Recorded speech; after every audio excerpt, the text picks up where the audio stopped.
जैसे धन्यवाद। अभी हम लोग मंगलाचरण करते हैं। ओम अज्ञानतिमिरान्धस्य ज्ञानांजन शलाकया चक्षुरुन्मीलितं येन तस्मै श्री गुरुवे नमः। श्री चैतन्य मनोभीष्टं स्थापितं येन भूतले स्वयं रूप कदा मह्यं ददाति स्वपदान्तिकं। वन्देऽहं श्री गुरु श्री युगपदकमलं श्री गुरु वैष्णवांच च श्री रूपं साग्रजातं सहगण रघुनाथं वितं तं सजीवं स्वाधेतं सावधूतं परिजं सहितं कृष्ण चैतन्य देवं श्री राधा कृष्ण पादान सहगण ललिता श्री विशाखा वितांत च। नम ओम विष्णु पादाय कृष्ण प्रेष्ठाय भूतले श्रीमते भक्ति वेदांत स्वामिन इति नामने। नमस्ते सारस्वते देवे गौरवाणी प्रचारिणे निर्विशेषा शून्यवादी पाश्चात्य देशधारिणे। वांछा कल्पतरुभ्यस्य कृपा सिन्धुभ्येव च पतितानां पावनेभ्यो वैष्णवेभ्यो नमो नमः। नमो महावदान्याय कृष्ण प्रेम प्रदायते कृष्णाय कृष्ण चैतन्य नामने गौरत्विषे नमः।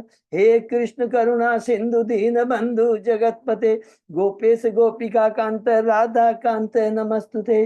तप्त कांचन गौरांगी राधे वृंदावनेश्वरी देवी प्रणमामि हरि प्रणमामि हरिप्रिये निवास निवासाय मुक्ताय परमात्मने बलभद्र बलभद्र सुभद्राय नाथाय जगन्नाथाय ते नमः।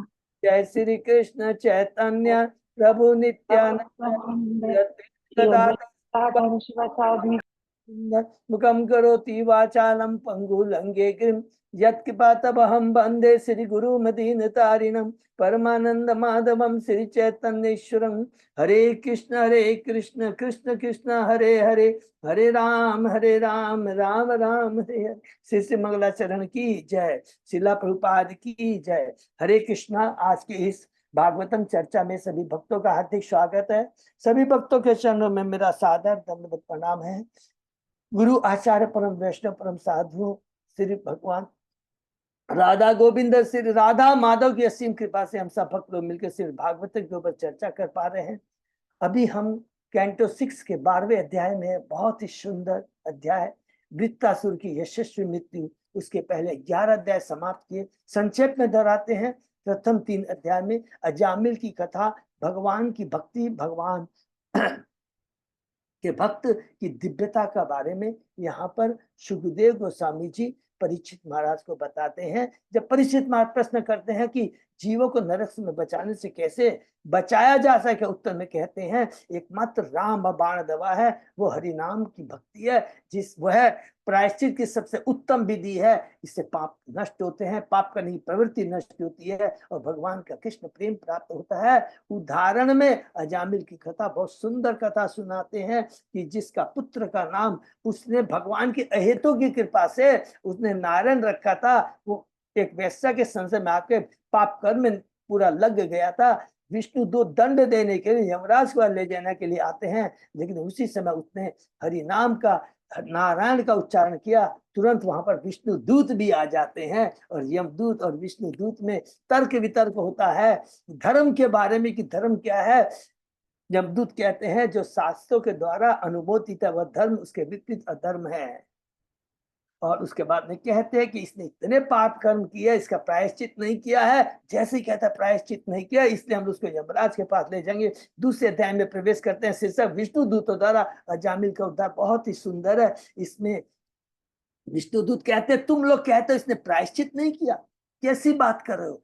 इसने असहाय होकर गए, निरअपराध, बिना कोई अपराध के नारायण का नाम का उच्चारण किया है, जिससे यह सारे पापों से मुक्त हो गया है, भगवान के धाम जाने के लायक हो गया है, उसके योग्य हो गया। हरि बोल। और तुरंत उसको यमदूत के पास से छुड़ा देते हैं और चले जाते हैं, अपने भगवान के पैकुंठ लोग चले जाते हैं। 30 अध्याय में हमने पढ़ा यमराज द्वारा अपने दूतों को आदेश, कितना सुंदर आदेश है, किसके द्वारा, यमराज के द्वारा। यमराज 12 महाजनों में एक है, याद रखना है। 12 महाजन, एक महाजन जिसको अधिकार है, जो प्रामाणिक गुरु है, जो कि शास्त्रों के बारे में, भगवान के बारे में, भगवान की भक्ति के बारे में, जीवात्मा के बारे में, प्रकृति के बारे में जिनको पूर्ण दिव्य ज्ञान होता है।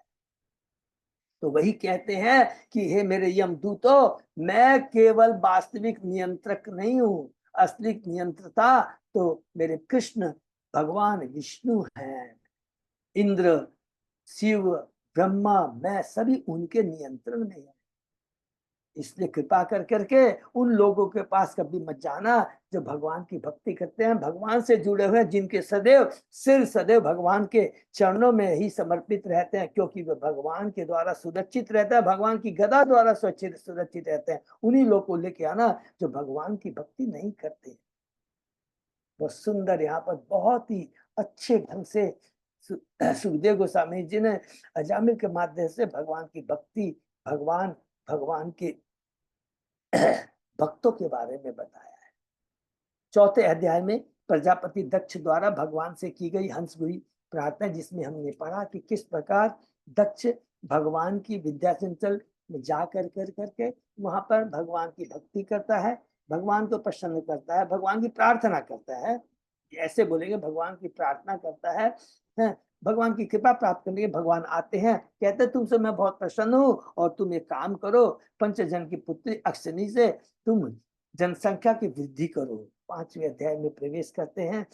अच्छा, इसमें एक बहुत इंपॉर्टेंट चीज है, जैसे ही बोल के फिर भगवान कुछ नहीं बोलते हैं और तुरंत चले जाते हैं, क्योंकि उसने भौतिक इच्छा की कामना की। भगवान को बहुत आनंद नहीं आता है किसी को भौतिक वरदान देने में, और चले जाते हैं तुरंत। 5वें अध्याय में प्रजापति दक्ष द्वारा नारद मुनि को साफ, उसमें सुखदेव गोस्वामी जी कहते हैं भगवान विष्णु की माया से प्रेरित होकर दक्ष ने अपनी पत्नी से प्रथम बार 10,000 पुत्र उत्पन्न किए और उनको नारद जी ने भक्ति में लगा दिया। उसके बाद दक्ष और 1,000 पुत्र उत्पन्न करता, उनको भी नारद भक्ति से जोड़ कर देते हैं। क्रुद्ध हो जाते हैं और वो दक्ष क्रुद्ध होकर अभिशाप देते हैं नारद को। नारद कहते हैं कि मैं तुम्हारे शाप को स्वीकार करता हूँ, हरि बोल, और एक शब्द कुछ भी नहीं कहते हैं। साप क्या है सबको मालूम है कि हे नारद, तुम एक स्थान पर कभी भी ज्यादा दिन तक नहीं रह पाओगे। और ये वास्तव में भगवान के भक्तों के लिए एक वरदान है, क्योंकि भगवान का भक्त सदैव पूरे ब्रह्मांड पूरे विश्व में हरि नाम का प्रचार करने के लिए घूमते रहते हैं। आज प्रभुपाद जी के पास से गुरु महाराज, ऐसे ऐसे बड़े महाराज, बड़े बड़े सीनियर डिवोटी पूरे विश्व में लगातार घूमते रहते हैं और हरि नाम का प्रचार कर रहे हैं, मंदिरों की स्थापना कर रहे हैं। 6ठे अध्याय में प्रवेश करते हैं। दक्ष की कन्याओं के वंश का वर्णन इसमें हमने पढ़ा कि इस बार तीसरी बार जब ब्रह्मा जी के प्रार्थना करने पर दक्ष 60 कन्याओं उत्पन्न करता है अपनी पत्नी से, जो अलग अलग महापुरुषों को, ऋषियों को, मुनियों को दे देता है। धर्मराज को, कश्यप मुनि को, चंद्रदेव को, भूत अंगिरा की शास्त्र अलग अलग को देखता है। उसमें से हमने विशेष कर करके पढ़ा किसके बारे में, कि उसकी जो एक पत्नी रहती है जिसका नाम अदिति है, जिससे 12 देवता उत्पन्न होते हैं जो आदित्य कहलाते हैं। उसमें से एक पुत्र का नाम त्वष्टा रहता है, वह दैत्यों की पुत्री रचना से ब्याह करता है और उनका पुत्र होता है विश्वरूप, जो आगे चल कर करके बृहस्पति देवताओं का पुरोहित गुरु बनता है। 7वें अध्याय में हमने पढ़ा इंद्र द्वारा गुरु बृहस्पति का अपमान, किस प्रकार इंद्र अपने ऐश्वर्य में अंधा होकर के बृहस्पति के चरणों में अपराध करता, सारे अपने यशस्वी गुण ऐसे में खो देता है ब्रह्मा जी के पास।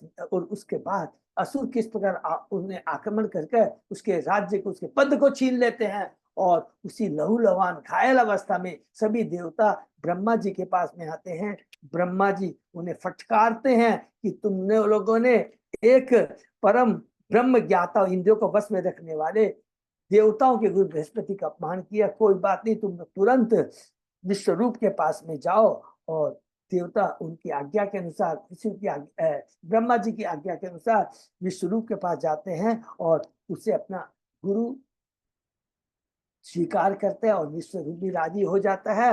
और उसके बाद में उसने नारायण के नामक सुरक्षक स्रोत की रचना की, किसके लिए? इंद्र के लिए। और इस प्रकार वह उस नारायण कवच के माध्यम से असुर पर विजय प्राप्त कर करके स्वर्ग अपने पुनः अपने पद ऐश्वर्य को प्राप्त कर लेता है। 8वां अध्याय में है नारायण कवच, जिसके बारे में हम लोगों ने बहुत डिटेल में पढ़ा कि किस प्रकार उस नारायण कवच से इंद्र की रक्षा हुई।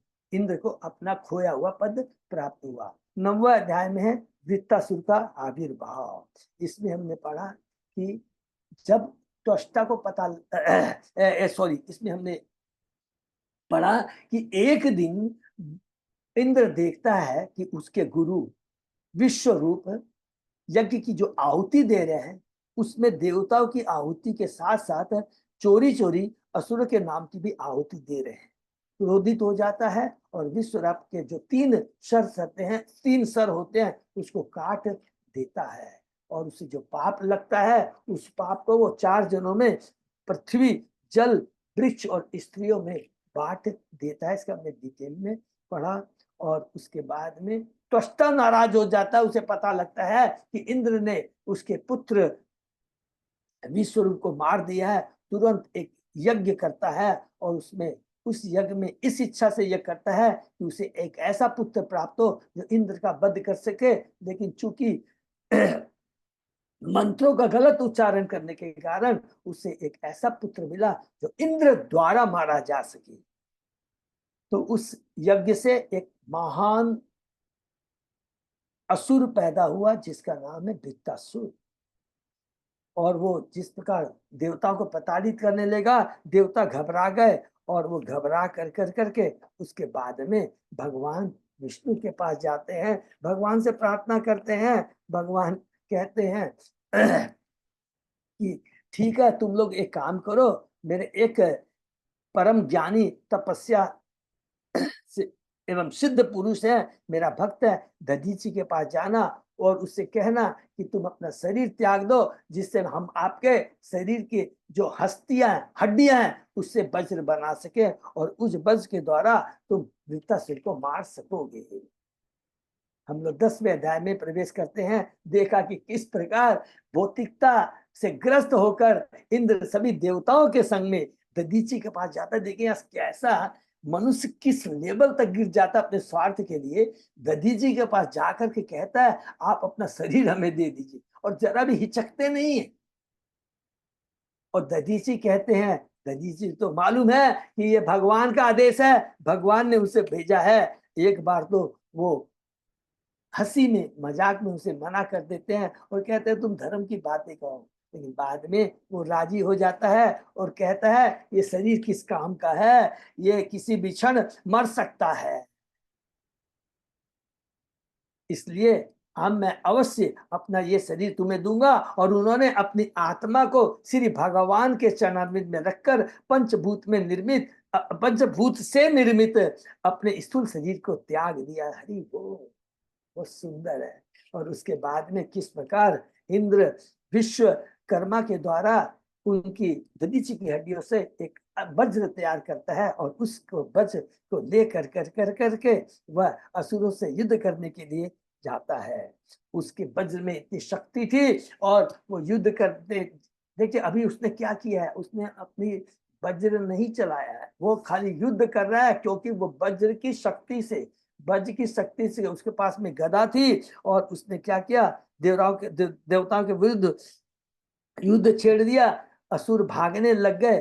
तब वृत्तासुर को बहुत दुख होता है और अपने असुर सैनिकों को कहता है हे विच्छिति, हे नमुची, हे पुलोक, भागो नहीं, मेरी बात सुनो। और उसके बाद में बहुत सुंदर बताता है कि वास्तविक यशस्वी मृत्यु किसको कहती है। 2 है, जो भगवान की भक्ति करते हुए इस भौतिक जगत को त्याग करके भगवान के धाम जाता है और दूसरा जो एक वीर क्षत्रिय के रूप में युद्ध करते हुए वहीं पर अपना शरीर त्याग देता है। इसको 2 प्रकार के विशुद्ध कहता है। 11वें अध्याय में प्रवेश करते हैं। शीर्षक है वृत्तासुर के दिव्य गुण। जब वृत्तासुर देखता है कि उसके सैनिक भयवश उसके बोलने के बाद भी भाग जाते हैं तो कहते हैं इन असुर सैनिकों का जब वृथा हुआ, निसंदेह ये अपनी माताओं के शरीर से मल मूत्र के समान आए। एक तो ये कहता है और दूसरी बात देवताओं को फटकार के कहता है कि जो शत्रु डर के मारी भागता है और पीछे से यदि कोई उसका वार करता है, ऐसा बद प्रशंसनीय नहीं है। कहता है हे तुच्छ देवताओं, अगर वास्तव में तुम्हें युद्ध करना है तो मुझसे युद्ध करो। और इस प्रकार वृत्तासुर सारे देवताओं को उसी तरह रोकने लग जाता है जिस प्रकार पागल हाथी नरकट के नरकट के वन को रोंग डालता है। वृत्तासुर ने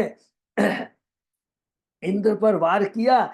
इंद्र का इतना जबरदस्त वार किया, उस वार से क्या है कि ऐरावत हाथी सहित इंद्र जमीन पे गिर जाता है, लेकिन इंद्र उसे कहता है तुम उठ जाओ, और मारता नहीं है कि तुम अभी निहत्थे हो, तुम गिर गए हो, मैं तुम पर वार करूंगा। लेकिन वृत्तासुर ने वार नहीं कहा। उसके बाद में बहुत सुंदर कहता है, क्या कहता है, तुम नीच हो, तुमने एक ब्राह्मण की हत्या की है, तुमने एक गुरु की हत्या की है, तुम्हारा हृदय पत्थर का है, तुम सभी प्रकार की लज्जा दया कीर्ति ऐश्वर्य से हीन हो गए हो। इस प्रकार मैं अपने कर्म, तुम युद्ध भूमि में मेरा सर काट लेते हो तो अपना शरीर अन्य जीवात्माओं को भेंट करने में मुझे प्रसन्नता होगी, हिचक नहीं होगा। इस प्रकार मैं अपने कर्म बंधन से छूट जाऊंगा, और यह मेरा परम सौभाग्य होगा कि मैं नारद मुनि, ये बहुत इंपॉर्टेंट है, नारद मुनि जैसे परम भक्तों की चरण कमलों की धूलि प्राप्त कर सकूंगा। तुमने मुझे मारने के लिए जिस वज्र को धारण किया है, इस पर शंका मत करो मूर्ख, यह भगवान विष्णु के तेज तथा दधीचि की तपस्या से समन्वित है। न मैं इस वज्र के वेग से भौतिक बंधन मैं तुम्हारे इस वज्र से करने मैं इस भौतिक बंधन से मुक्त हो जाऊंगा। और एक बहुत इंपॉर्टेंट बात कहता है, और मैं भगवान संकर्षण के चरण कमलों पर अपने मन को स्थित करके नारद मुनि जैसे महामुनियों के गंतव्य को प्राप्त कर सकूंगा। तो यहाँ पर जब उसने संकर्षण की बात कही है, तो इसको समझ में आ जाता है कि संकर्षण की उसने अपने पिछले जन्म में वो कौन था। और हम बात बता ही देते हैं कि चित्रकेतु है वो, और जिसने भगवान संकर्षण की पूजा की थी। ठीक है। उसके बाद में बहुत सुंदर बात कहता है, वृत्तासुर आगे कहता है, हमारे भगवान अपने भक्तों को ये कब कहता है, एक चीज कभी मार के उसने, जब वो देख रहा है कि वो इंद्र को उकसा रहा है कि तुम वज्र को छोड़ो, अरे इस वज्र को रिलीज करो, मेरे ऊपर छोड़ो, इस वज्र से वार करो, तुमको विश्वास होना चाहिए, तुमने तो पहले गदा भेजी, अरे मूर्ख तुम वज्र से वार करो। लेकिन इंद्र वार नहीं करता है। तब वो बहुत सुंदर है, तब वो भगवान की स्तुति करता है, और बहुत ही दिव्य स्तुति है। क्या स्तुति करता है कि जो मेरे भगवान हैं वो अपने भक्तों को धर्म अर्थ काम नहीं देते हैं, ऐसी कृपा शुद्ध भक्तों को प्राप्त है। वो तो क्या करते हैं, वो अपने भक्तों को क्या देते हैं, वो अपनी भक्ति देते हैं, अपना धाम देते हैं।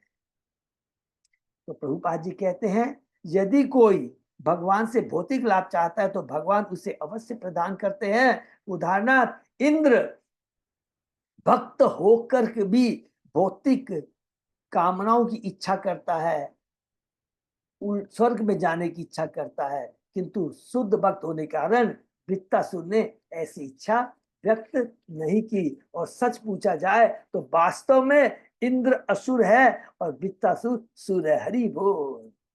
फिर वृत्तासुर भगवान से प्रार्थना करता है, हे भगवान, मैं क्या पुनः आपका दासन में बन सकूंगा, जिससे मैं आपके चरण कमलों में रहकर मेरा मन अर्पित अपने आपके आप मेरा मन आपके दिव्य गुणों के स्मरण में समर्पित कर दूंगा, मेरी वाणी आपके दिव्य गुणों का गान करती रहे, और मेरा शरीर आपकी प्रिय सेवा में निरंतर लगा हो। हे श्री भगवान, मुझे न तो धुलूल सॉरी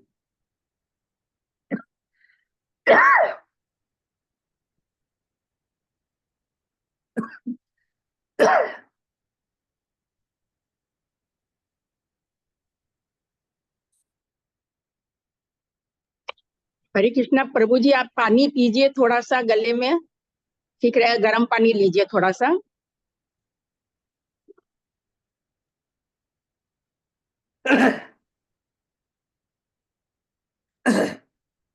सॉरी वृत्तासुर प्रार्थना करता है, हे भगवान, मुझे न तो ध्रुव लोक, न स्वर्ग, न ब्रह्मलोक, न योग शक्तियां चाहिए, और मैं तो आपके चरण कमलों को छोड़कर मोक्ष की प्राप्ति भी नहीं चाहता। हे कमल नयन भगवान। ये बहुत इंपॉर्टेंट श्लोक है, देखिए इसको रिपीट करेंगे, याद करेंगे।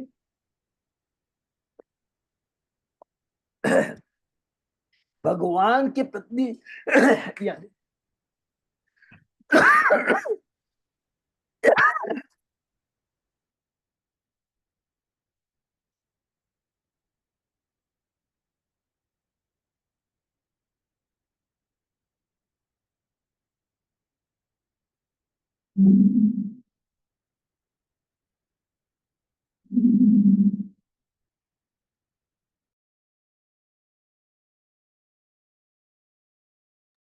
प्रभु जी।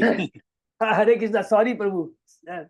प्रभु जी, एक छोटी सी बात है ये ना, इसमें ये श्लोक नंबर 22 में जो है ना, एक वर्ड, सॉरी हाँ 22 में एक वर्ड आया हुआ है, एकांत भक्त। तो ये क्या होता है एकांत भक्त?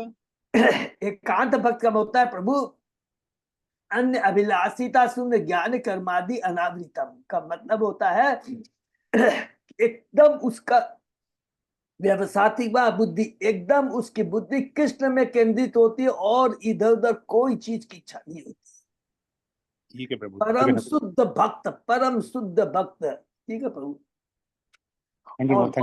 हरे कृष्णा प्रभु। और फिर आगे कहता है, ये वाला फिर से प्लीज सब लोग ध्यान से सुनेंगे। कहता है कि जिस प्रकार जो पक्षी के बच्चे होते हैं, अभी तक जिसके पंख निकले नहीं रहते हैं, वो कुछ न करके केवल अपनी माँ के लौटने तथा उनके द्वारा खिलाए जाने की प्रतीक्षा करते रहते हैं। जैसे रस्सियों से बंधे छोटे छोटे बछड़े गाय दुहे जाने की प्रतीक्षा करते रहते हैं, जिससे उन्हें उनकी माताओं का दूध मिल सके। जैसे पतिव्रता पत्नी घर से दूर स्थित अपने पति को लौटने का और सभी प्रकार से तुझ के जाने के लिए लालायित रहते, इंतजार करती रहती है, उसी के पार मैं आपकी सेवा करने के लिए सदैव उत्कंठित रहता हूँ। हरि बोल। ये बहुत इंपॉर्टेंट है। आपके माया की जादू से हे प्रभु, मैं आसक्ति है, मैं डूबा हुआ हूं। किसके प्रति? पत्नी के प्रति, संतान के प्रति, घर के प्रति। मैं तो आपके पवित्र तथा प्रबुद्ध भक्तों की संगति की खोज कर रहा हूं। मेरा मन, मेरी चेतना और मेरा सर्व आपके प्रति ही आसक्त रहे। हरि बोल। ये इतनी सुंदर प्रार्थना है। किसकी? वृत्तासुर की, भगवान के। क्योंकि इंद्र अभी वज्र नहीं छोड़ पा रहा है। क्योंकि देखिए, इसमें बहुत सूक्ष्म बातें याद रखेंगे। इंद्र असुर नहीं है। वो क्या है? उसमें असुर का मतलब है, ये नहीं बोले, उसमें आसुरी गुण नहीं है। नहीं तो वृत्तासुर के चरणों में अपराध होगा। वृत्तासुर भी असुर है, लेकिन उसकी प्रवृत्ति असुर प्रवृत्ति नहीं है, कृष्णमय प्रवृत्ति है, भगवान की भक्ति है उसमें। इंद्र क्या है? भगवान का भक्त है, सात्विक है, लेकिन उसकी भक्ति वो सत्पूर्ण सतोगुण में नहीं है, उसके मिश्रित वो गुण है, और इसलिए अपने स्वार्थ के लिए वो भूल जाता है।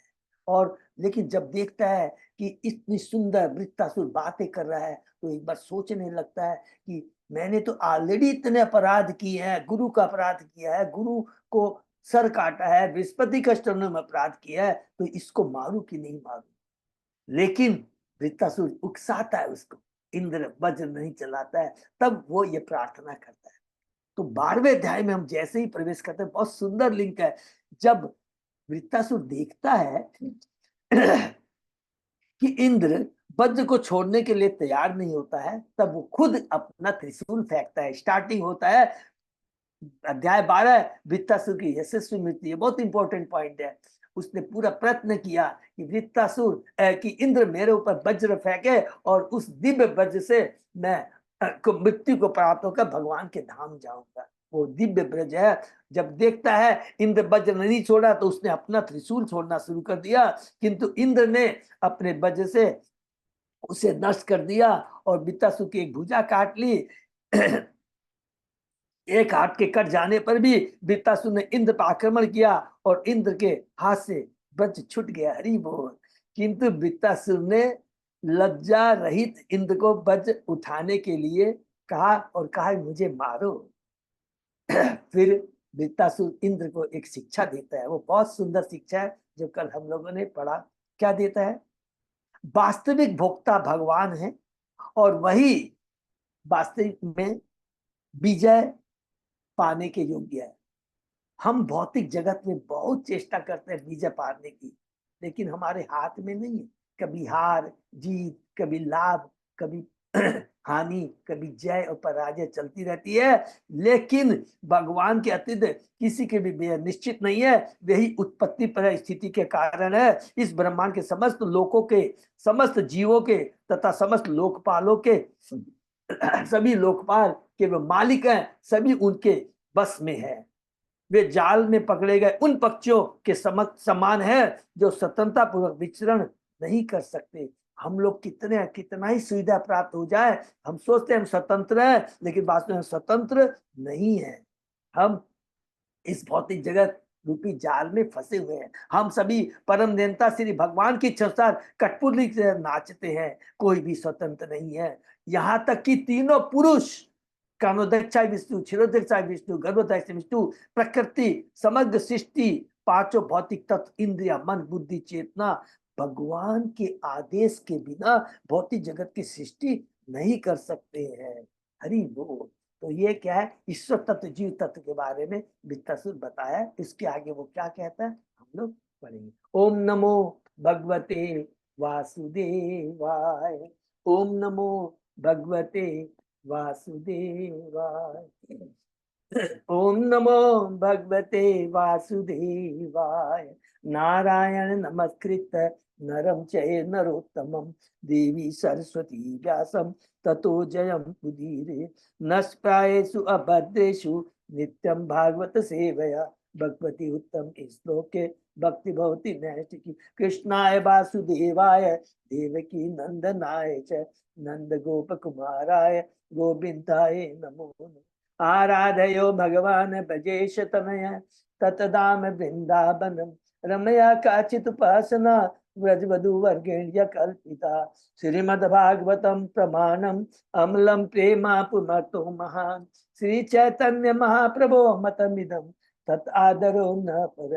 हरे कृष्ण कृष्ण कृष्ण हरे हरे, हरे राम राम राम हरे।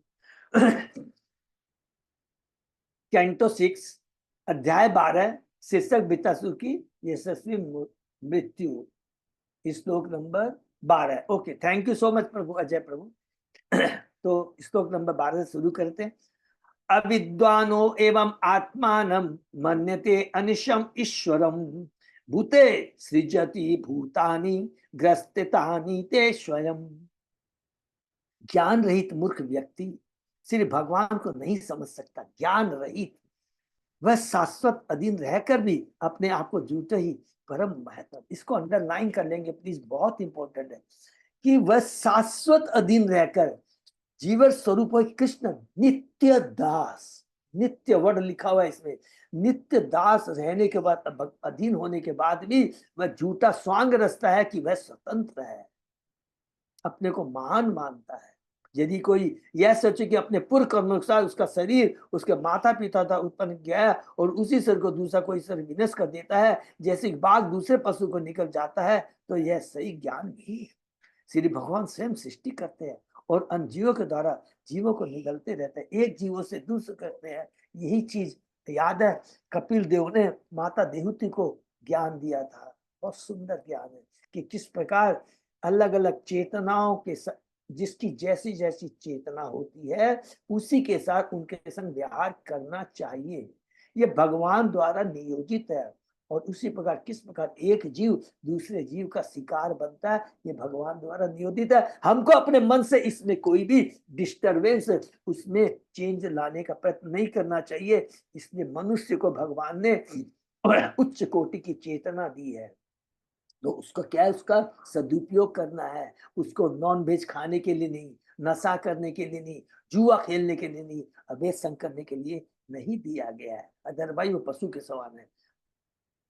कर्म मीमांसा दर्शन का मनुष्य का कर्म ही प्रत्येक वस्तु का कारण है। अतः कार्य करने की आवश्यकता नहीं। किंतु जो इस प्रकार के निष्कर्ष पहुंचते हैं वे मूर्ख हैं। जब पिता बच्चे की सृष्टि करता है तो वह स्वतंत्र रूप से ऐसा नहीं करता, वह ऐसा करने के लिए परमेश्वर द्वारा प्रेरित किया जाता है। हरि बोल। जैसे दक्ष को भगवान ने प्रेरित किया, ब्रह्मा जी ने प्रेरित किया। जैसा कि भगवान ने स्वयं भगवत गीता में कहा है, सर्वस्व चाव हृदय सन्निविष्टो मत स्मृति ज्ञान पहुंच, मैं सबको हृदय में स्थित हूँ और मुझी से स्मृति ज्ञात विस्मृति उत्पन्न होती है। देखिए कितनी सुंदर है, इस श्लोक में मुझी से स्मृति आती है, ज्ञान भी आती है और विस्मृति भी आती है। अर्थात सब कुछ भगवान की इच्छा के ऊपर ही होता है। जब तक प्रत्येक दिन वास करने वाले भगवान का आदेश प्राप्त नहीं होता, वह कोई भी वस्तु उत्पन्न करने के प्रेरित नहीं होता। अतः माता पिता जीवात्मा की सृष्टि करता नहीं है, वो तो एक माध्यम है। जीवात्मा के कर्मों के अनुसार वह पिता के गर्भ में स्थित होकर माता के गर्भ में पहुंचता है। तब माता तथा पिता के शरीर के अनुसार यथा योनि यथा बीजम जीव शरीर ग्रहण करता है और सुख या दुख भोगने के लिए जन्मता है। अतः मनुष्य के जन्म का आदि कारण परमेश्वर है। इसी प्रकार से मृत्यु, मनुष्य की मृत्यु का कारण भी वही है। कोई भी स्वतंत्र नहीं है, सभी परतंत्र आश्रित है। इसका निष्कर्ष यह निकला, श्री भगवान ही एकमात्र स्वतंत्र होता है। भगवान ही सर्व कारण के कारण है। आयु श्री कीर्ति ऐश्वर्यम आशीष पुरुषस्य या भवन्ति ही तत्काले यथा अनिक्षो विपर्यया। जिस प्रकार मरने की इच्छा न रहने पर भी मनुष्य को मृत्यु के समय अपनी आयु, ऐश्वर्य, यश तथा ने सब कुछ त्याग देना पड़ता है, उसी प्रकार जब ईश्वर की कृपा होती है तो समय के अनुकूल होने पर ये सारी वस्तुएं उसे मिल जाती है। सब भगवान की इच्छा पर। यह उचित नहीं यदि कोई यह कहे कि वह अपने प्रयास से ऐश्वर्यवान, विद्वान, रूपवान आदि बन सका है। यह झूठा प्रमाद है, ये अज्ञानता है। ऐसा सौभाग्य ईश्वर की कृपा से प्राप्त होता है। एक अन्य विचार के अनुसार न तो कोई मरना चाहता है, न कोई निर्दय न कुरूप होना चाहता है, तो फिर जीव को अनिश्चित कष्ट क्यों मिलते हैं? यह परमेश्वर की कृपा या ताड़ना का ही फल है कि मनुष्य को लाभ या हानि होती है। कोई स्वतंत्र नहीं है, प्रत्येक व्यक्ति परमेश्वर की कृपा या ताड़ना के अधीन है। बंगला में कहावत है कि भगवान के 10 हाथ होते हैं। इसका अर्थ यह है कि इसका उनका सर्वत्र नियंत्रण है, 8 दिशाओं में तथा ऊपर और नीचे।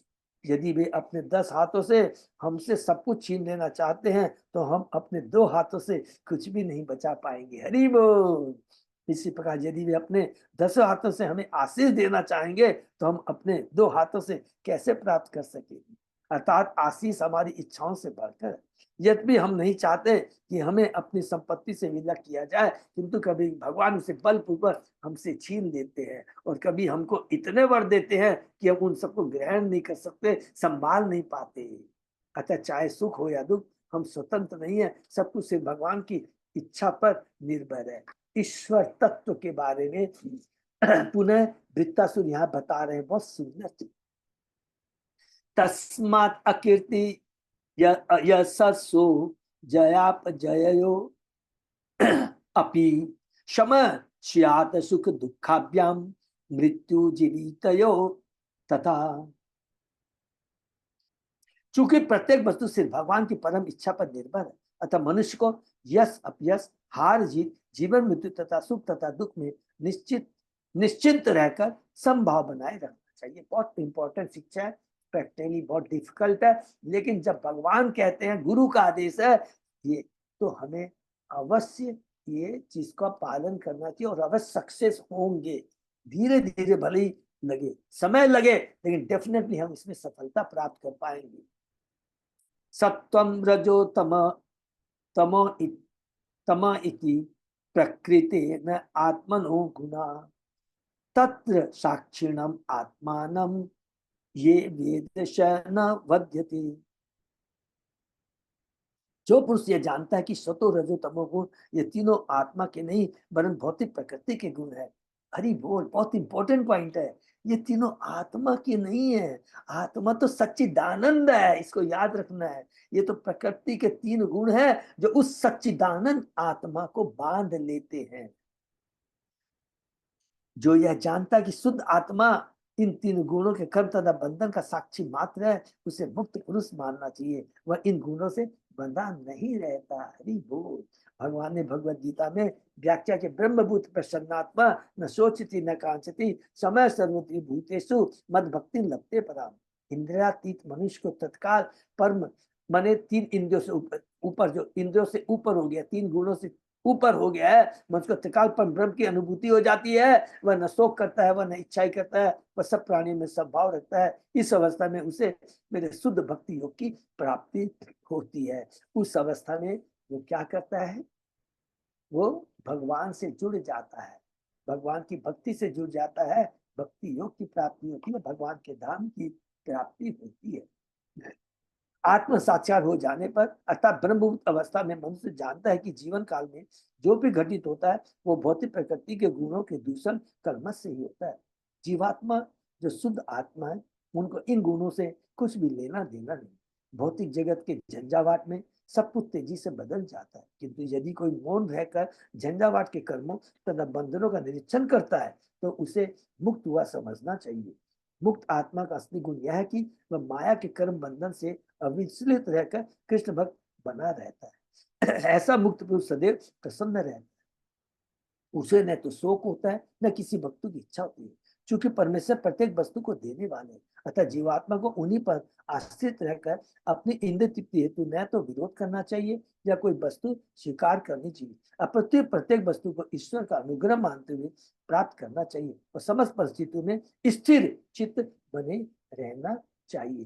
तो जो मुक्त पुरुष माने हम अपनी सच्चिदानंद अवस्था में किस प्रकार पहुंच सकते हैं इसके बारे में बताया है, और उस सच्चिदानंद स्थिति में पहुंचने के बाद में हमारी कैसी दिव्य स्थिति होती है। प्रसन्न आत्मा।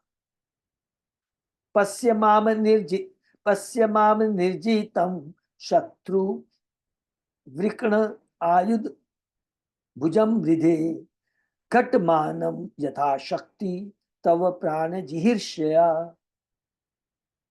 अरे मेरे शत्रु जरा मेरी ओर देख, मैं पहले ही परास्त हो चुका हूं, क्योंकि मेरा हथियार तथा मेरी भुजा पहले ही खंड खंड हो चुकी है। तुमने मुझे पहले ही जीत रखा है, तो भी मैं तुम्हें मारने की प्रबल इच्छा के कारण तुमसे लड़ने का भरसक प्रयत्न कर रहा हूं। ऐसी भी सम परिस्थिति में भी मैं तनिक भी दुखी नहीं हूं, अतः तुम उदासीनता त्याग करके युद्ध प्रारंभ करो।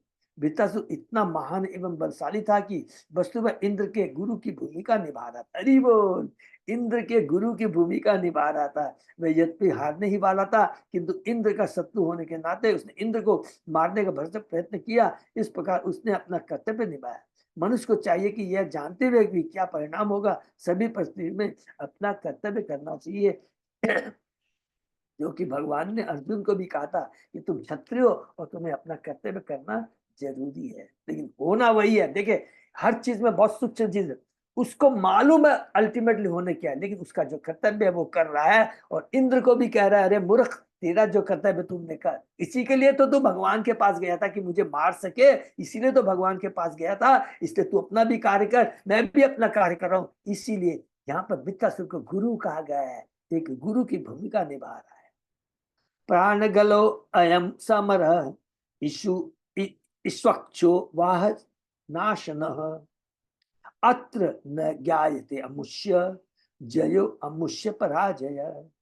मेरे शत्रु, इस युद्ध को युद्ध क्रीड़ा का खेल मानो जिसमें हमारे प्राणों की बाजी लगी है। वाण ही पासे हैं और वाहक पशु ही चौसर। हरि बोल। कोई नहीं जानता कि कौन हारेगा कौन जीतेगा, केवल कृष्ण ही जानता है। लेकिन वो भगवान का परम भक्त है, वो जानता है। यह सब भाग्य पर निर्भर है, हमें खाली अपना कर्तव्य करना चाहिए। कर्मणे माधिकारस्तु मा फलेषु कदाचन। श्री शुकवाच इंदो वृत्तवचय श्रुत्वा गत अलिकम अपूजयत गृहीत व्रजपशन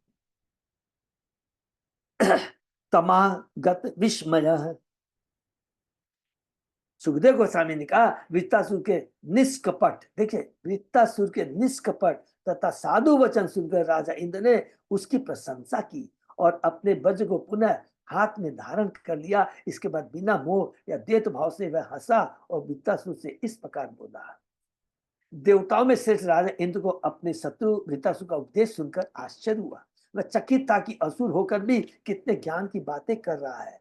तब उसे प्रहलाद महाराज तथा बलि माँ जैसे परम भक्तों की याद हो आई जो असुरों के कुल में उत्पन्न हुए थे। इस प्रकार उसकी आंखें खुल गई। कभी कभी तथाकथित असुरों में से भगवान के प्रति अति भक्ति भाव रहता है। इसलिए इंद्र विश्वास पूर्वक बीतासुर की बातों पर हंसा। इंद्रवाच अहो दानव सिद्धो असि यस्य ते मति ऋदृषि भक्त सर्वात्मना आत्मानं श्रूहिदम जगत ईश्वरम। इंद्र ने कहा, हे असुर श्रेष्ठ, मैं देखता हूं कि भयानक स्थिति में होते हुए भी अपने विवेक तथा भक्ति योग में निष्ठा के कारण तुम सिर्फ भगवान के सिद्ध भक्त तथा जन जन के मित्र हो। देखिए, कहता हूं ना, याद रखेंगे, इंद्र भी क्या है, वो भगवान का भक्त है, लेकिन वो क्या है, शुद्ध भक्त नहीं है। लेकिन वृत्तासुर शुद्ध भक्त है। तो जब वो देखता है भक्त को तो स्वतः उसमें ये भाव आ जाता है कि अरे, ये भगवान का इतना परम भक्त है, उसकी प्रशंसा करता है। जैसा कि भगवत में कहा गया, यम लब्धवावा च अपरम लाभम मनते नाधिकम ततः यस्मिन् इतो न दुःखेन गुरुण अपि विचाल्यते।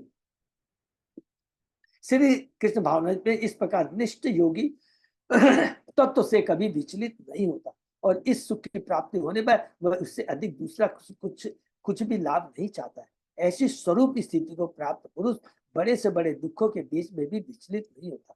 शुद्ध भक्त किसी भी संकटकालीन परिस्थिति में विचलित नहीं होता। इंद्र को आश्चर्य हो रहा था कि वृत्तासुर अविचलित भाव से भगवान के भक्ति में स्थिर हो चुका है, जो किसी असुर के लिए असंभव है। किंतु भगवान की कृपा से कोई भी महान भक्त बन सकता है। स्त्रियों वैश्य तथा शुद्धा ते अपि यान्ति पराम। शुद्ध भक्त निश्चित रूप से भगवान के धाम को जाता है।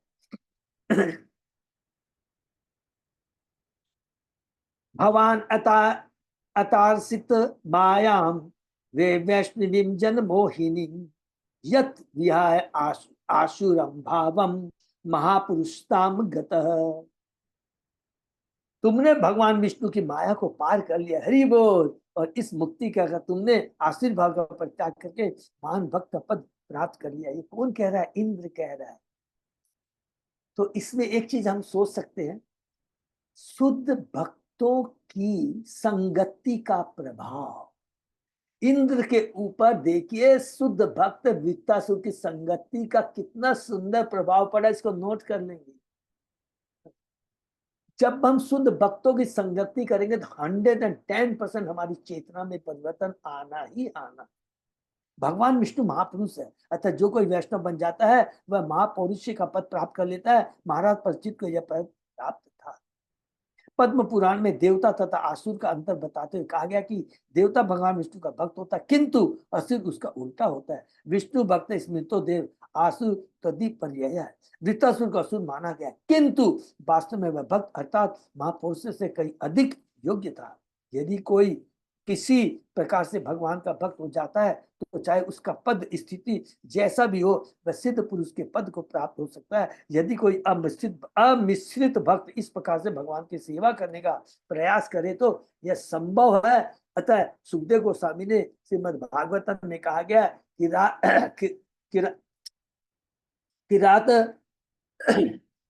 किरात उणांद्र पुलिंद पुलकशा आभीर शुंबा यमना खशादय ये अन्य च पापा यत पाश्रयाशया शुद्ध्यन्ति तस्मै प्रभ विष्णवे नमः। किरात हूण आंध्र, किरात हूण आंध्र पुलिंद पुलकस आभीर शुंभ यमन तथा खस आदि नीच जातियां तथा दूसरे पापी जिनके शरणागत भक्तों की संग ज्ञान करने से पवित्र हो जाते हैं, उस सरस्वती भगवान को सादर नमस्कार है। चाहे जो कोई भी हो, यदि वह शुद्ध भक्ति संग ज्ञान करता है और उसके निर्जल अपने आश्रम को डालता है तो वह पवित्र हो सकता है। तभी चाहे वह किरात हो, आंध्र हो या पुलिंद हो, वह पवित्र होकर महापुरुषों के पद को प्राप्त कर सकता है। वो कराट हुंद आंध्र पुलिंद, ये सारी, इसका भी बहुत सुंदर बना, जिसने भक्ति साहब में पढ़ा है।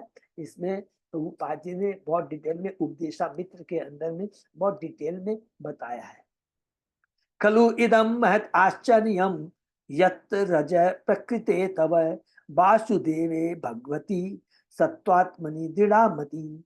हे वित्तासुर, असुर तो सामान्यतः रजोगुणी होते हैं, अतः यह महान आश्चर्य ही कहा जाएगा असुर होकर भी तुमने भक्त भाव ग्रहण करके अपने मन को श्री भगवान वासुदेव में स्थिर कर दिया है, जो सदैव शुद्ध सत्य में स्थिर रहते हैं। तो यहाँ पर दो चीज बहुत इंपॉर्टेंट आप काइंडली नोट कर लेंगे हम लोग। जब यह कह रहा है कि तुमने असुर होते हुए भी तुम्हें ये भाव है, जब भी कोई भी असुर घर में जन्म लेकर के भी भक्ति करता है तो इसको नोट करके रख लेंगे कि 100% उसे किसी परम नारद मुनि जैसे भक्तों का आशीर्वाद मिला होगा। चाहे प्रहलाद महाराज को देख लीजिए और यहाँ वृत्तासुर को भी आप देख लेंगे। प्रहलाद महाराज असुर घर में जन्म लिया था, लेकिन नारद जी की उसको कृपा मिली थी।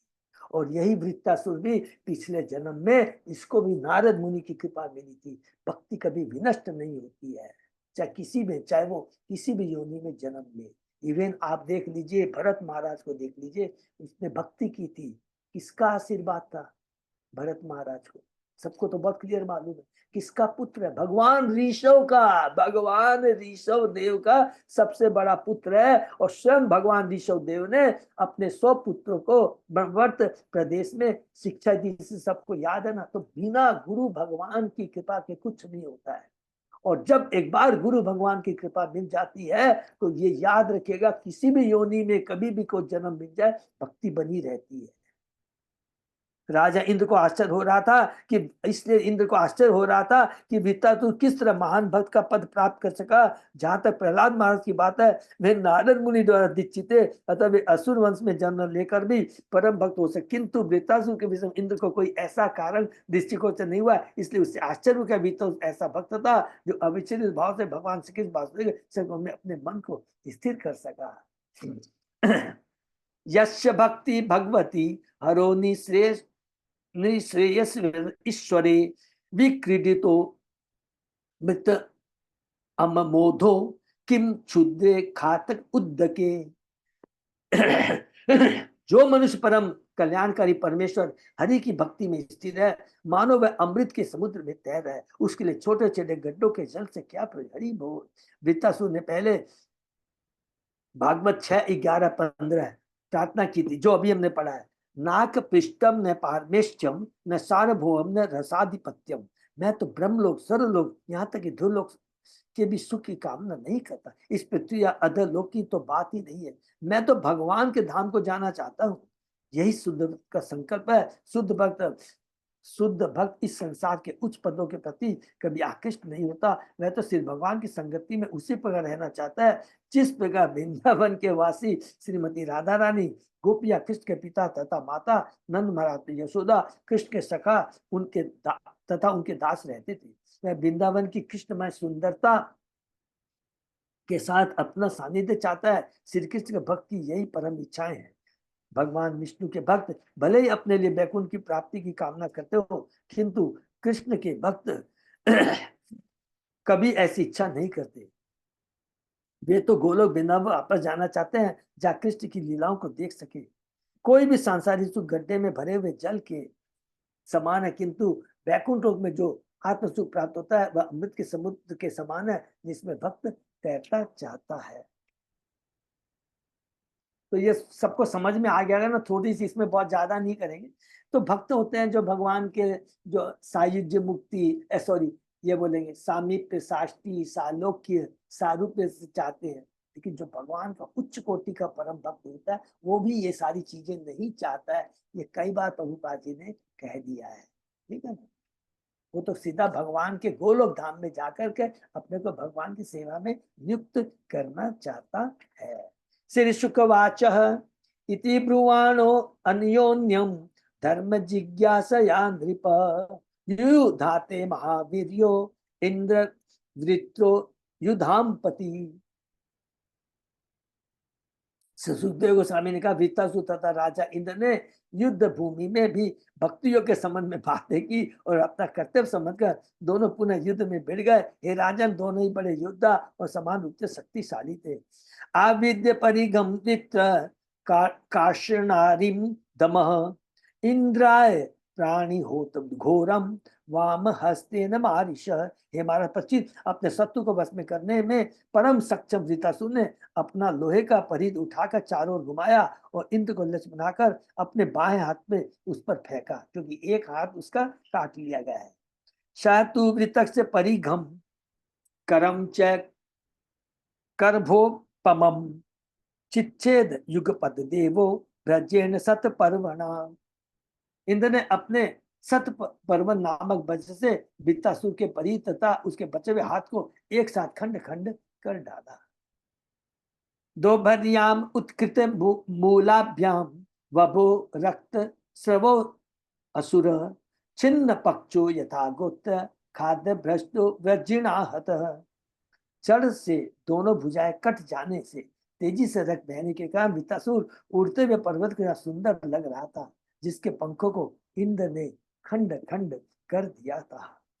महाप्राणो महावीर्यो महाशर्प इव द्वीपम कृत्वा अधराम हनुम भूमो दैत्य दीवि उत्तराम हनुम नभो गंभीर वक्त्रेण ले लिए उल्बन जीविया दंस द्रावी काल कल्भावी ग्रसन इव जगत स्वयं अति मात्र महाकाय आक्षितम तरसा गिरिम गिरिराट पादचारी इव पदभयाम निर्जयन महिम जग्रास सह समादात्य वज्रीर्णम सह वाहनम। वृत्तासुर अत्यंत शक्तिशाली तथा वीर्यवान था। उसने अपने निचले जबड़ों को भूमि पर और ऊपरी जबड़ों को आकाश में गड़ा दिया। उसका मुख इतना गहरा हो गया मानो आकाश हो। उसकी जीभ बहुत बड़े सर्प के सदी थी। अपने काल के समान कराल दांतों से वह संपूर्ण ब्रह्मांड को निगलता प्रतीत हुआ। इस प्रकार विराट शरीर धारण करके उस महान असुर वृत्तासुर ने पर्वत तक को हिला दिया और अपने पांव से पृथ्वी की सतह को इस प्रकार मर्दित करने लगा मानो वह चलता वह साक्षात हिमालय पर्वत हो। वह इंद्र के सामने आया और उसके वाहन ऐरावत समेत उससे इस प्रकार निगल गया मानो एक बड़े अजगर ने हाथी निगल गया हो। वृत्तग्रस्तम तमालोक्य स प्रजापतयः सुरः हा कष्टमिति निर्विण्णा चुक्रचु स महर्षय। जब देवता ब्रह्मा समेत अन्य प्रजापति तो अन्य बड़े बड़े साधु पुरुषों ने देखा कि असुर ने इंद्र को निगल लिया है तो वे अत्यंत दुखी हुए और हाय कितना बड़ा संकट कह करके विलाप करने लगे। निगीर्ण अपि सुरेंद्रेण न ममारोदरम गतः महापुरुष सन्नद्ध योग माया बलेन च। इंद्र के पास नारायण का जो सुरक्षा कवच था वह स्वयं श्री भगवान नारायण से अभिन्न था। उस कवच के द्वारा तथा अपनी योग शक्ति के बल पर वृत्तासुर द्वारा निगले जाने पर भी राजा इंद्र उस असुर के उदर में मरा नहीं। भित्वा व्रजेन तत्कुक्षीम निष्क्रम्य बलभीत विभु उच्च कर्त सिर शत्रु ग्रीसिंगम इव ओजसा। परम शक्ति से राजा इंद्र ने अपने वज्र के द्वारा वृत्तासुर का पेट फाड़ डाला और बाहर निकल आया। उसके तुरंत बाद बल असुर के मारने वाले इंद्र ने वृत्तासुर के पर्वत सिंह जैसे ऊंचे सिर को काट लिया। हरे कृष्णा प्रभु। अजय पोदा प्रभु 5 मिनट और लगेगा तो कर सकते हैं। हाँ प्रभु जी कर लेते हैं, 2-3 कर लेते हैं। Okay, thank you so much.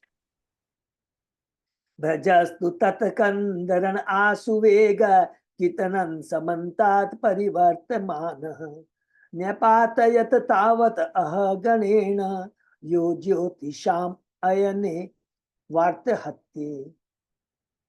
यद्यपि वज्र वृत्तासुर की गर्दन के चारों अत्यंत वेग से घूम रहा था किंतु उसके शरीर से सिरों को विलग करने में पूरा 1 वर्ष हरि बोल 360 दिन लग गया, जो सूर्य चंद्रमा तथा अन्य छत्रों के उत्तरी तथा दक्षिणी यात्रा पूर्ण करने के काल के तुल्य है। जब वृत्तासुर के वध का उपयुक्त समय योग उपस्थित होने पर उसका सिर पृथ्वी पर गिर पड़ा।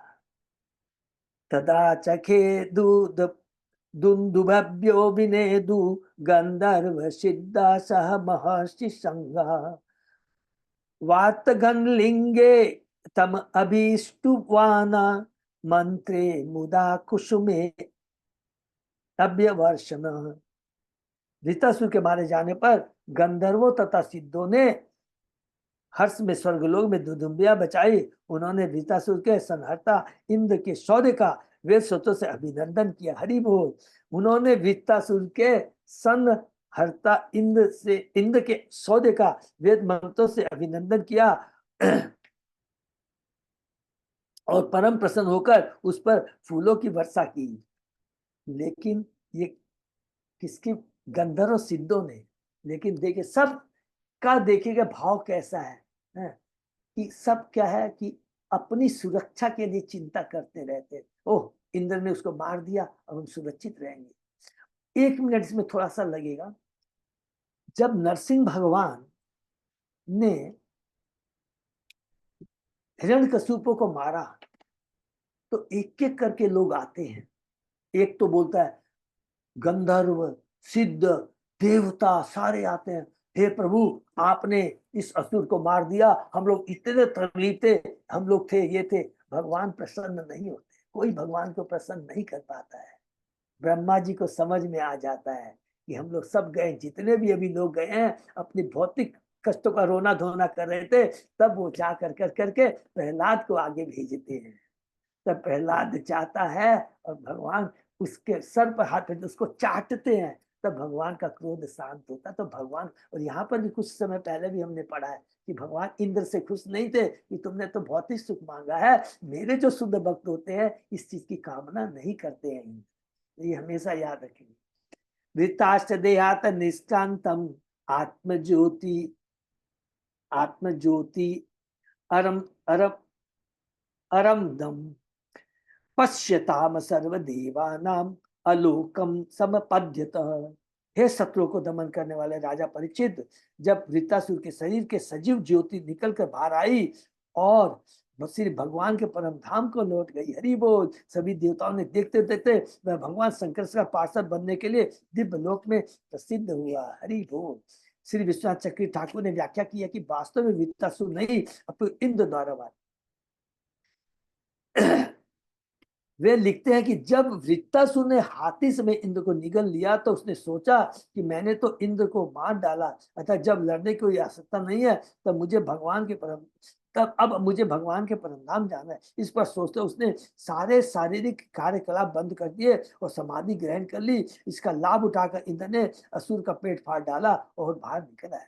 चूंकि वृत्तासुर योग समाधि में लीन था, अतः यद्यपि इंद्र उसकी गर्दन काट लेना चाहता था, किंतु वह इतनी कठोर हो चुकी थी, उसे खंड खंड करने में इंद्र को पूरे 360 दिन लग गए। हरि बोल। वास्तव में इंद्र ने वृत्ता के उस शरीर के खंड खंड किए जिसको उसने स्वयं त्याग दिया था। स्वयं वृत्तासुर नहीं मारा गया। वृत्तासुर अपनी आदि मूल चेतना में भगवान शंकर का पार्षद बनने के लिए भगवान के परम धाम चला गया। यहाँ पर अलोकम शब्द दिव्य लोक वैकुंठ लोक को बताता है, जहाँ शंकर नित्य निवास करते हैं। हरि बोल। तो ये सबको समझ में आया। सेम चीज हमने किसके बारे में पढ़ा था? दधीची के बारे में पढ़ा था। दधीची, ऋषि दधीची ने, देखिए कितनी बड़ी बात है कि जो भगवान का परम भक्त होता है वह स्वतः ही अपने इस भौतिक प्रति अनासक्त होकर करके भौतिक शरीर में रहते हुए अपनी चेतना को कृष्ण के अंदर वो स्थिर कर देता है। तो अर्थात वो अब उस शरीर में नहीं रहता है, वो तो पंच तत्वों में मिलना है और उसको ऑलरेडी छोड़ चुका है। तो इंद्र ने उसी शरीर को मारा और उधर इंद्र ने जो कौन सा शरीर, इंद्र जो भगवान ने दधीची ने छोड़ा था, इंद्र भी वही शरीर लेके गया। और यहाँ पर भी वृत्तासुर के शरीर के बारे में बता रहा है कि इंद्र के मारने के पहले ही वृत्तासुर ने उस शरीर को त्याग दिया था उसके हाथ। और वो शरीर जिसको त्याग दिया वो भी इतना शक्तिशाली था जो कि इंद्र को काटने में 1 साल लग गया। अर्थात बोलने का मतलब ये है, जो भगवान का परम भक्त होता है मृत्यु के समय उसे कष्ट कभी भी नहीं सताएंगे, क्योंकि वो ऑलरेडी क्या होता है, वो शरीर को छोड़ चुका होता है। कष्ट उसी को होता है जिसकी शरीर के प्रति आसक्ति, शरीर से संबंधित धन, पुत्र, पुत्री और अपने उपाधि की आसक्ति होती है। ये बहुत इंपॉर्टेंट चीज है, ठीक है। हरे कृष्णा।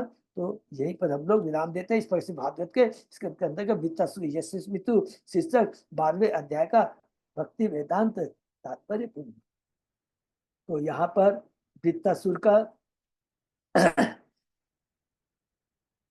समाप्त हुआ है और इसके अंदर में एक ही शिक्षा है, केवल एक ही शिक्षा है कि हमारी मनोवृत्ति मनुष्य योनि जो मिली है वो आत्म साक्षात्कार के लिए है, और इस आत्म साक्षात्कार के लिए न तो कोई धन की, न कोई उपाधि की, न किसी भी प्रकार के शरीर की आवश्यकता। माने ये नहीं है कि हमारा ब्राह्मण का शरीर है, चंडाल का शरीर है, असुर का शरीर है, नहीं। हमारी मनोवृत्ति कैसी है वो ज्यादा मायने रखती है। इसलिए हमारी मनोवृत्ति कृष्णमय रहे तो उसके लिए एकमात्र एक ही उपाय है। और पूरे हमने जो 9, 10, 11, 12 में एक ही चीज का सबने ध्यान दिया है। वृत्तासुर ने भी यही कहा कि जल्दी से ए इंद्र तुम मुझे मारो जिससे मैं नारद जैसे शुद्ध भक्तों की संगति कर सकूं। केवल इसी चीज की याचना की है, कहीं भी नहीं लिखा है भगवान के। इसलिए हमें याचना क्या करनी चाहिए? बोलेंगे प्रभु ऐसे, कभी भी भगवान के धाम जाने की याचना नहीं करनी है। याचना हमें क्या करनी है? शुद्ध भक्तों की संग की याचना करेंगे तो उससे क्या होगा कि स्वतः ही हमें भगवान की भक्ति, भगवान का धाम अपने आप मिल जाएगा। कहीं भी भगवान ने नहीं लिखा है। हमेशा आप किसी को भी आप देख लीजिए, पूरी चेतन चरितमृत में देख लीजिए, चेतन महाप्रभु ने एक ही बात कहा है, सबको एक ही चीज कहा है। उन्होंने सनातन गोस्वामी सबको, पूरी चेतन चरित्र के अंदर में चेतन महाप्रभु ने 2 ही काम किए हैं। आप विश्वास कीजिए, पूरे अंत लीला में, मध्य लीला के अंदर में भगवान श्री चेतन महाप्रभु ने अपने भक्तों का ग्लोरिफिकेशन किया है। खुद कहते हैं कि हे सनातन गोस्वामी, तुम्हारा शरीर दिव्य है, ये दिव्य कार्य के लिए है, ये पूरे ब्रह्मांड को पवित्र करने वाला है। तुम्हें सारे शास्त्रों को साक्षात्कार करना है, तुम्हें गुप्त तीर्थों को प्रकाशित करना है, विग्रहों को प्रकाशित करना है, हरिनाम का प्रचार करना है। तो बोलते केवल शुद्ध भक्तों के माध्यम से काम हो सकता है, और हे सनातन कोई दूसरा नहीं कर सकता है। तो इसलिए शुद्ध भक्तों का संग बहुत जरूरी है। हरे कृष्णा। यही प्रभु विराम देते हैं। किसी का कोई प्रश्न? हरे कृष्णा प्रभु जी। हाँ माता जी। इंद्र से तो महान है ना, असुर बत्रासुरी ज्यादा महान था। हाँ माता हाँ। जी, अभी तो वही बात की है ना। हम सोचेंगे कि हाँ। इंद्र को बहुत ऊंचा पद मिल गया, ये मिल गया, हाँ। ऐश्वर्य मिल गया। नहीं, हमारे जीवन का लक्ष्य क्या? देखिए, आत्म साक्षात्कार किसको बोलते हैं? इसलिए प्रभु पर क्या कि आत्म साक्षात्कार का विज्ञान, साइंस ऑफ सेल्फ रियलाइजेशन, ये बहुत इंपॉर्टेंट चीज समझना हमको है। तो वास्तविक आत्म साक्षात क्या है? देखिए ना, ब्रह्मभूत प्रसन्न आत्मा, हम लोग जैसे बोलते हैं, योगी लोग को भी देखिए ना, जो ब्रह्म ज्योति में भी विलीन होते हैं, तो वो भी तो 3 गुणों से मुक्त हो जाते हैं, भौतिक जगत से मुक्त होते हैं। लेकिन क्या होता है, जब तक वो भगवान की भक्ति से नहीं जुड़ेंगे, वो भगवान से धाम नहीं, वो फिर ब्रह्म ज्योति में चले जाएंगे। तो आत्म साक्षात्कार का विज्ञान का मतलब ही होता है अपने को जानना, माने आत्मा को जानना, भगवान को जानना, भगवान से अपना खोया संबंध को जानना, और उस संबंध को पुनः कैसे स्थापित कर सकते हैं उस विधि को जानना। संबंध अभिधेय पूजन, ये ज्यादा इंपॉर्टेंट है। ठीक है ना। हरे कृष्ण। हरे कृष्णा प्रभु जी। धन्यवाद सब भक्तों को। और अजय प्रतापू कोई अनाउंसमेंट है प्रभु? अनाउंसमेंट कुछ नहीं है, लेकिन खाली एक लॉन्ग ट्रिप का थोड़ा क्लेरिफिकेशन चाहिए था खाली। हाँ प्रभु बोलिए ना। वो एक तो जैसे ड्रेस सब को लोग ध्यान से सुनेंगे प्लीज। हाँ हाँ नहीं, बोलिए। नहीं, आपसे से पता लगे हम लोग कल बता देंगे। तो ड्रेस को लेकर थोड़ा प्रश्न आया हुआ है कि जो लिखा है ना, धोती और साड़ी ही चलेगी सिर्फ। तो कुछ माता कहा जी लोगों का क्वेश्चन आया है कि मतलब क्या, मतलब जैसे अपने प्रभु लास्ट। उसमें क्या चक्कर है कि जितने भी साउथ में, सॉरी वो मैं थोड़ा बोला था उसको, सौरभ को उसने डाला है, तो सब लोग जो लॉन्ग टूर में जा रहे हैं बहुत ध्यान से सुनेंगे, बहुत ध्यान से, कि वहां पर जितने भी हम मंदिर में जाएंगे ना, वहां पर प्रभु लोग को धोती और उत्तरी पहनना पड़ेगा, और माता जी लोग को साड़ी, उसके अलावा कोई भी अलाउ नहीं। ठीक है, तो जो प्रभु अ, धोती पहनना सीख लेंगे, हरे कृष्णा प्रभु जी, माता जी लोग तो साड़ी पहन लेगी प्रभु जी, लेकिन प्रभु जी लोग धोती पहनना थोड़ा मुश्किल है प्रभु जी। वो सिखा देंगे, वहां सीख लेंगे, लेकिन यहाँ से अभी तो एक बहुत 3 महीने बाकी है माता जी। ठीक है ना। हाँ जय प्रताप प्रभु, यही बात है। ठीक है, फिर ये था क्लेरिफिकेशन। और दूसरा ट्रेन हम लोग फिर वो वैसा ही बनाना है ना, उसी में मतलब 11 तारीख ट्रेन का बनाने का भी टाइम हाँ आ गया। प्रभु, वो भी एक कल आ वाला गया है। कोरोमंडल, हाँ, कोरोमंडल प्लस उसके बाद अपने वहां से। तो वही अच्छा रहेगा, डायरेक्ट ट्रेन के चक्कर में मत जाइएगा। हम्म, भया जाइए, कोरामंडल इज द बेस्ट। करीब कितना, 2:45 बजे छुट्टी है ना प्रभु? हाँ हाँ हाँ। पौने पौने तीन 3 बजे। पच्चीस पे है प्रभु जी। हाँ 3 बजे प्लीज उसी को बनाइएगा। 11 तारीख को बुकिंग खुलेगी, कृपया करके सब लोग इसका प्लीज ध्यान रखिएगा। बहुत इंपॉर्टेंट, एक दिन भी मिस नहीं हो जाना चाहिए। प्रभु, और आराम से मिल जाएगी टिकट। ठीक है ना। हरे कृष्ण। तो ये हरे कृष्णा, हरे बोल। आज का सेशन ये विराम करते हैं, फिर कल सुबह 7 बजे।